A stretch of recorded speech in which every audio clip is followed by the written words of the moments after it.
本日ですけれども、宿毛矯正の施術に関して、技術の解説をしていきたいと思います。本日のモデルさんですが、6ヶ月ほど前に宿毛矯正をすでにしているモデルさんで、本日根元の部分、こちら根元の部分を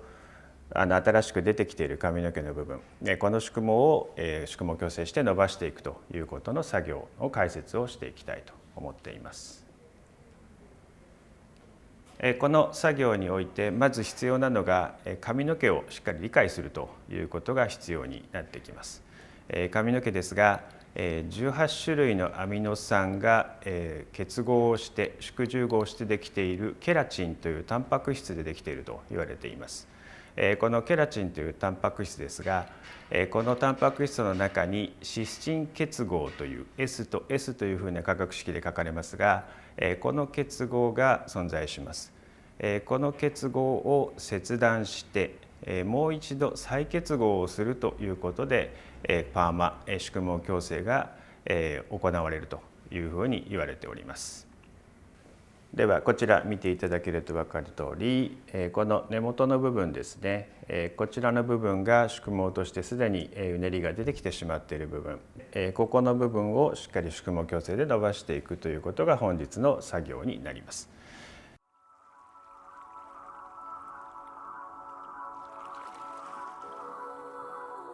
まずはじめに毛髪のチェック、毛髪診断ということをしていきます。これは髪の毛の健康状態、それから髪の毛のダメージの状況、それから髪の毛の強度、こちらを調べていく作業になっていきます。この作業によって薬剤、先ほどの SH、H、N というどの薬剤を選択するかということが決まってきます。薬剤はですね、薬剤の効果そのものが15分を経過した後、それ以降薬剤の効果が進行していかないというふうに言われています。ですのでこの薬剤の選定の時点で、この宿毛矯正がちゃんと効果を表すかどうかというのが決まってしまうと言われていますので、この毛髪診断というのは非常に重要なポイントになってきます。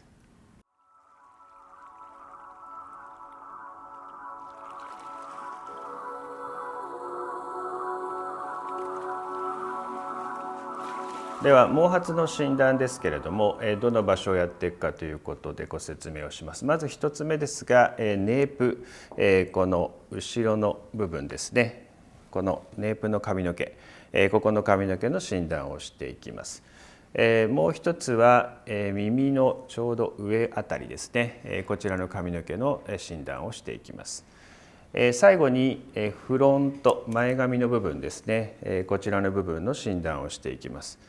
それぞれ理由があります。ネープの部分、やはり髪の毛が非常に伸びにくい、非常に強度の強くて健康状態が強いと言われているところがネープの部分です。それから耳の上、こちらもやはり癖が強いというふうなことでよく言われる場所ですのでこちら。それからフロント前の部分ですけどこちら髪の毛が非常に細くてフラジールな髪の毛っていう場合が多いので薬剤選定などをする場合にもここのチェックは非常に大切な場所になってきます。では毛髪のチェック、毛髪診断をしていきます。まずは自然に溶かして自然に落とした状態で髪の毛の状態を見ていきます。見ていただいて分かる通りこの根元の10センチ程度のところここに少しうねりが出ていてここから先はまっすぐな状態にあると。このまっすぐなところはもうすでに宿毛矯正が済んでいる終わっているところですのでまっすぐな状態であると。でこの根元のところをチェックしていくわけですが5ミリ程度の髪の毛の毛束を取っていただいてここを折り曲げます。その後ねじります。でしっかりつまんでしまう形ですね、こういう形、これをつまんで離す。そうすると髪の毛にこのように折れ目がついてきます。この折れ目の状態がそのまま残ってしまうのか少しずつ戻ってくるのかによって髪の毛の強度健康状態を調べると。このモデルさんの髪の毛の場合はかなり戻りが早いということですので、健康状態の髪の毛にあるということですね。ですので、今回の薬の選択としては、一番強い SH という薬を使っていこうかなというふうに思っております。また、ちょっと違ったチェック方法としては、もう少し毛束を細く取っていただいて、このテールコーム、こういったテールコームですね、こういったテールコームにこう巻きつけていただく。で、少し引っ張っていただいて強度を調べること。またこれを離した時にどういうふうな戻り方をするか。今かなり早い段階で戻りがありました。ということはやはり健康状態の髪の毛にありますから、結構強度としては強い髪の毛ですので、SH 一番強い薬が適当かなというふうに思っております。では耳の後ろのチェックになります。ここ非常に分かりやすいですよね。うねりがすごく強いところですね。こちらチェックしていきます。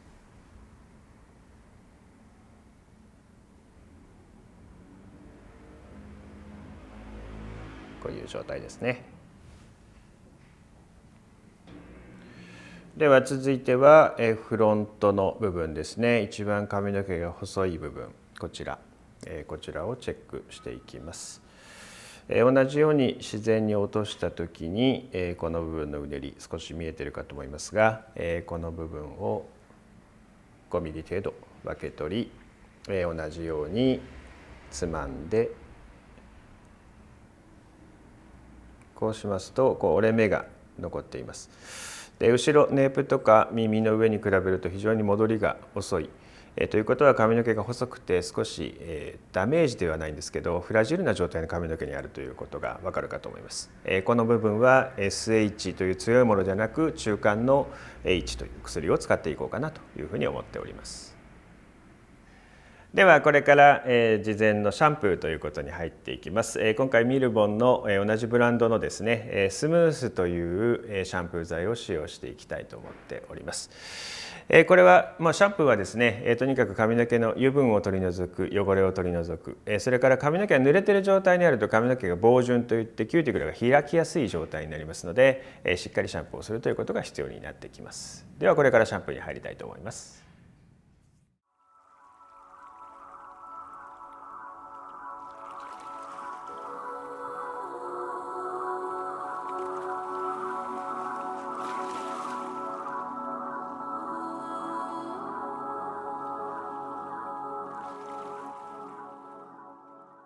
では今シャンプーが終了しましたので、これからもう一度確認のために毛髪のチェックをしていきます。では今髪の毛をシャンプーし終わって髪の毛がウェット濡れている状態になりますと、非常に根元の宿毛、いわゆるうねりの部分がよくわかると思います。ここからここまでがかなりうねっている状態で、その下すでに宿毛矯正が済んでいるところはまっすぐな状態というのがはっきりとわかるかと思います。ではもう一度濡れている状態での毛髪チェックをしていきます。自然に溶かした時に非常に根元の部分のうねり宿毛の状態が分かりやすいということ、ここも踏まえまして一応先ほどと同じようなチェックの仕方をしていきます。こういう形ですね。一度乾いている時にチェックをしていますので、再チェックというような形になります。このまま続きで耳の後ろの部分、耳のちょうど上部分ですかね、こちらも確認していきます。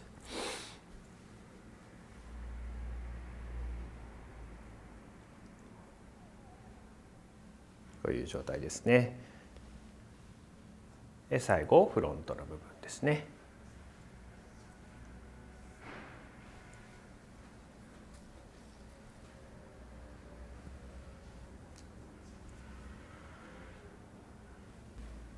あくまで再チェックですので、ここで薬剤の選定が変わることはほとんどありませんが、同じようにチェックをすることで髪の毛の状態を確認するということですね。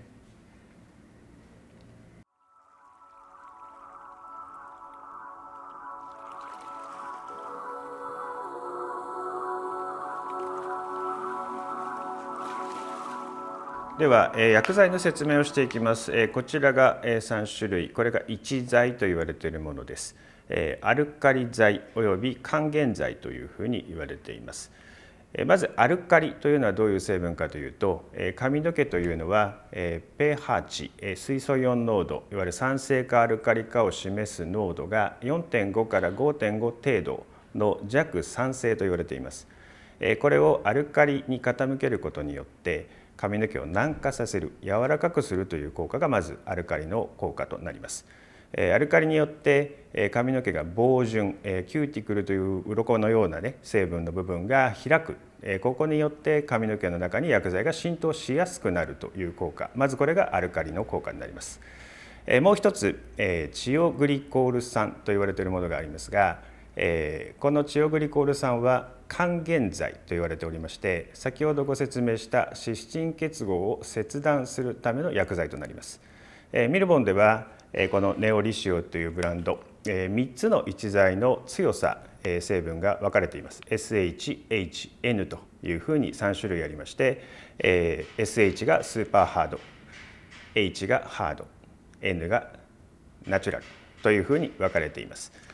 これは髪の毛の強度、髪の毛のダメージ具合によって薬剤を使い分けていくということになります。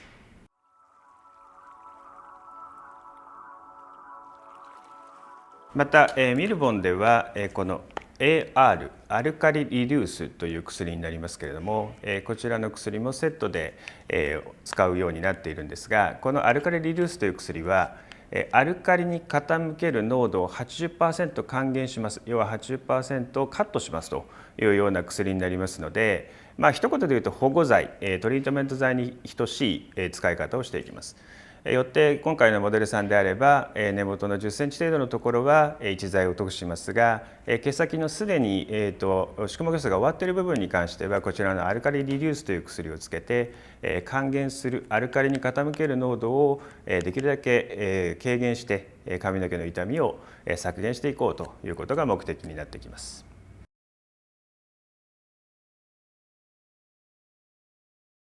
こちらが2剤になります。こちら非常に重要な薬になります。2剤はですね、酸化剤。今主に使われているものが過酸化水素です。過酸化水素。極端に酸化に持っていくための薬になるわけですけれども、もともと髪の毛は酸性状態です。一度一剤によってアルカリに傾いた髪の毛を酸化に戻すための薬になりますので、一言で言えばフィックスするための薬というふうにお考えいただければと思います。当時ですね、酸化剤というのはシュウ素酸カリウムという薬が主に使われておりました。このシュウ素酸カリウムというのは酸化をしていく時間数が非常に長い、ゆっくりゆっくりと酸化に戻していく薬なんですけど、過酸化水素に関しては非常に速いスピードで酸化効果が現れてきます。よって今この酸化剤を2剤を塗布した時には5分程度時間を置いたらすぐに流してしまうということをしないと髪の毛に傷みが現れるということが出てきているそうですので、今は酸化剤をできるだけ早く塗布しできるだけ早く流してあげるという必要が出てきます。プラス過酸化水素だけじゃなくひまわり由来の脂性成分であるとかっていったいわゆるトリートメントに近いトリートメント効果のある薬剤が多く含まれていることで髪の毛にツヤを与えて仕上がりをきれいに良くするというふうに言われております。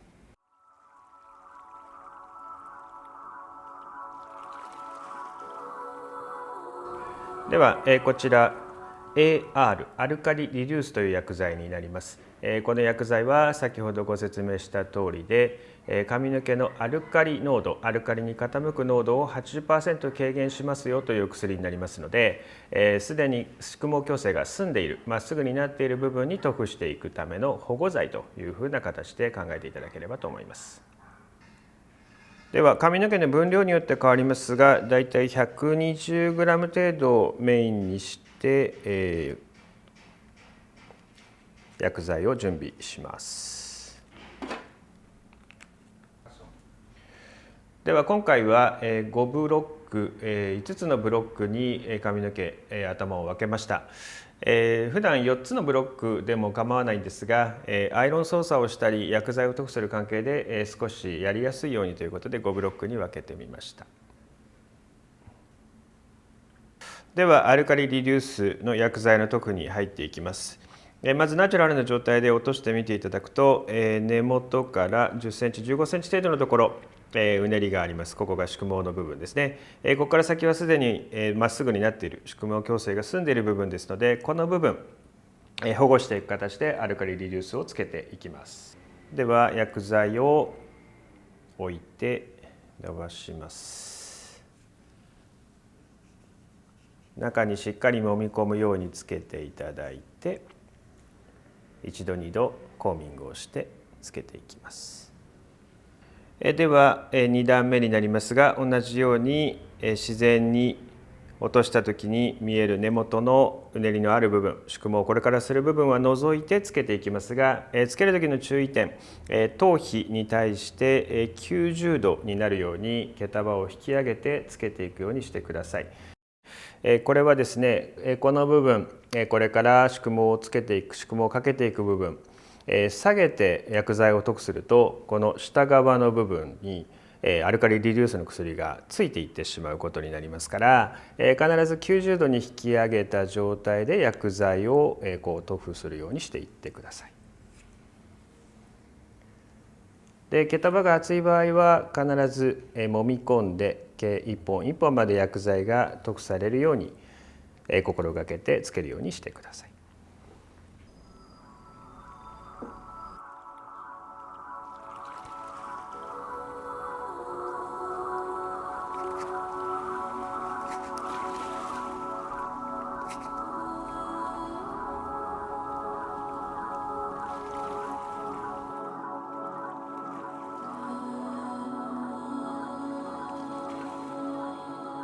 では、今アルカリリデュースという薬を塗布し終わった状態にあります。すでに宿毛矯正が済んでいる部分に保護するためにつけた状態になります。これから第1剤、こちらを塗布していく形になります。では、こちらが第1剤になります。もう一度内容成分、アルカリ、これはアンモニアです。もう一つ主成分がチオグリコール酸。これは還元剤と言われる髪の毛にある中にある湿疹結合を切断するための薬です。その中でも一番強い薬を今日は選択しています。こちらの薬を塗布していきたいと思います。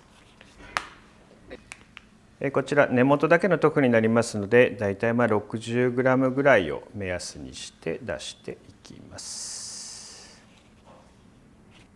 ではこれから1剤の塗布に入っていきます。1剤の主成分、先ほどご説明しましたが、主成分アルカリ成分アンモニアですね。もう一つチオグリコール酸還元剤ですね。この2つを主成分にしている薬剤となります。ここが非常に重要なポイントになってきますので、間違いのないようにしっかり塗布していきたいと思います。塗布していく際の注意点ですが、先ほどと同じように髪の毛の毛束を90度に引き上げる。これは上の面下の面ともに同じ分量で薬剤がつくようにすること。もう一つ、この髪の毛を溶かす、コームで溶かしてしまうという作業をしないということが大事になってきます。これはですね、もともと髪の毛がシャンプーをされて防潤をしている、濡れているので防潤をしている、さらに髪の毛がアルカリに傾くということになります。アルカリに傾くと髪の毛は軟化して柔らかくなっている。柔らかくなっているところでさらに溶かすと、これによってキューティクルが傷つくということが可能性として考えられます。ですので薬剤を置いたらそのまま指で伸ばしていくよ。もう一つは指の感触的に薬剤の分量が同じようについているよということを確認する作業でもあります。では1剤の塗布の施術の風景になりますが、頭皮に対して90度、これは変わりません。それともう一つ、頭皮、完全に根元にはつかないようにだいたい1センチぐらい開けて、つけていきます。薬剤を塗布したら、普通であればこう溶かしてしまうんですけど、これを溶かさずに指で伸ばしていく形ですね。1剤をつけなくてはいけない場所に均等に薬剤がつくように指で触りながら分量を確認していくと。でこのままこれをそーっと自然に落ちる状態のところに置いていくような形で薬剤の塗布を続けます。ただいま1剤の塗布が終了いたしました。このまま最大で15分の放置時間になります。15分以上放置をしてもですね、薬剤の能力そのものは15分で止まってしまうと言われているので、これ以上時間を置く必要はないということになります。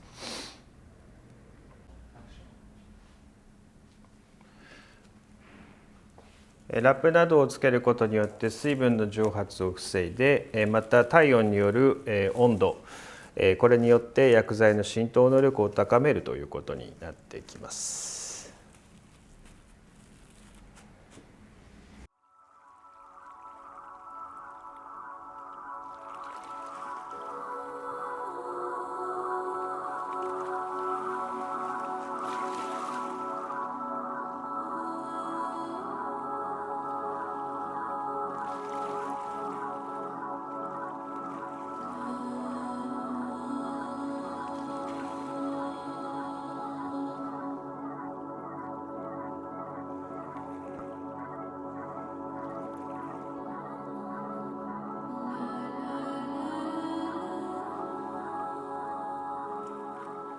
では今すべて一剤の流しが終了してこれから髪の毛を乾かしていきます。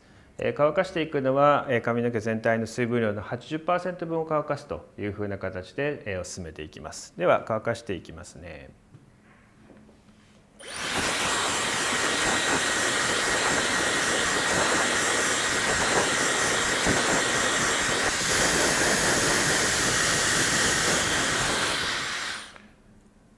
で乾かすときはですね、根元の部分を中心に乾かしていくような感じで乾かしていくといいと思います。それからもう一つは髪の毛のキューティクルと言われているものが毛先の方向に向かって鱗のような状態になっているんですが、これを逆立てるような形で乾かすんではなく、毛先キューティクルが閉じていく方向で乾かすという方向で乾かすのがいいと思います。ではドライが終了した後、この後アイロンの操作に入っていきます。ブロッキングは薬剤の1剤の塗布と同じように5つのブロックに分けて、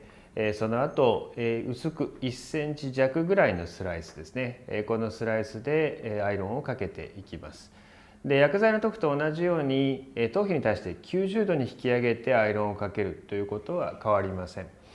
それは上の面と下の面と両方ともに均一に熱が当たるようにするためのことです。プラス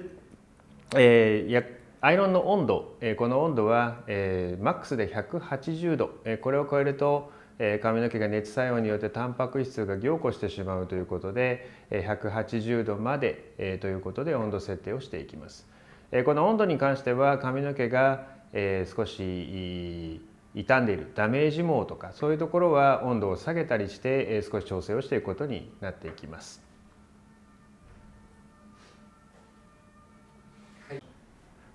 ではアイロンをかけていく作業になります。スライスの幅は薬剤の塗布と同様で1センチ、最大でも1センチ。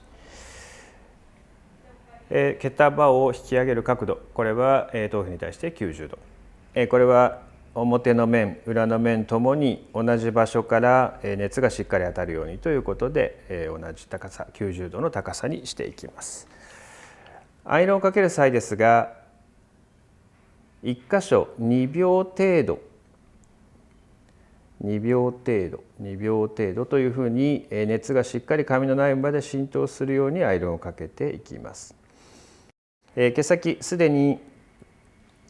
宿毛矯正が済んでいる場所、ここはスルーといってただアイロンを通すだけ、それ以上の熱が伝わらないようにというふうなことを注意して行っていってください。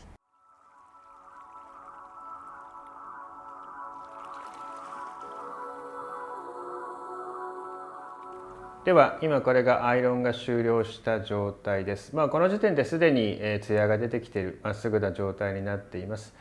これをこれから2剤を塗布することでフィックスしていく形になっていきます。2剤は最初にご説明した通り酸化剤、もともとある髪の毛の pH 値に戻してあげるための薬、プラス2剤の主成分は過酸化水素になっていきます。2剤を塗布した後は5分程度の放置時間の後すぐに流して最後もう一度乾かすというような作業に入っていきます。ではこちらが2材になってきます。ご説明した通りですが酸化剤です。だいたい 200g ぐらい、根元から毛先まで全てカバーするように使いますので 200g ぐらいは使うかなというふうに思います。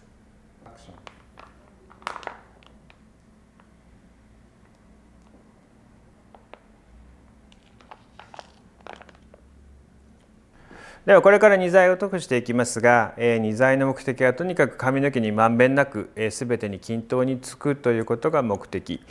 もう一つは過酸化水素ですので時間を置きすぎるっていうのがよくありませんから、とにかく手早く薬剤を塗布していくことが必要になってきます。では塗布していきます。分け取りの幅も1センチとかっていうふうに細かく取る必要はありません。2センチとか3センチ程度分け取っていただいても全く問題はありません。根元から毛先までしっかり薬剤が塗布されているということが目的です。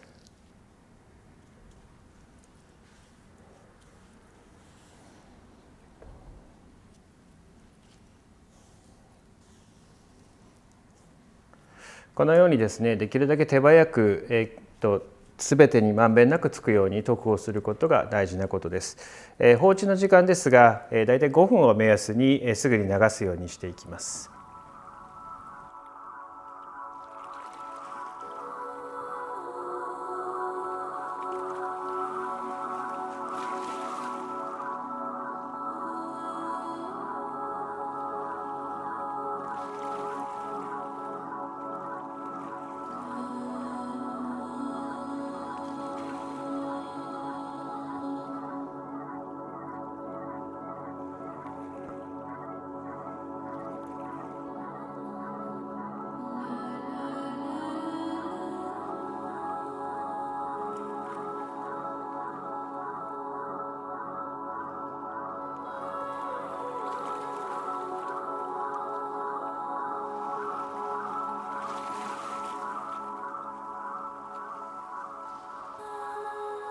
では先ほど2剤をつけてそれを流してその後乾かしてこういうところまで来ました。毛先は少し傷んでいる部分があったのでチェックカットをしてありますけれどもかなり仕上がりとしてはまっすぐ伸びたかなというふうに思っております。かなりツヤも出ましたし見ていただいて分かる通りかなりサラサラな感じのヘアスタイルができたかと思います。このぐらいの感じですね。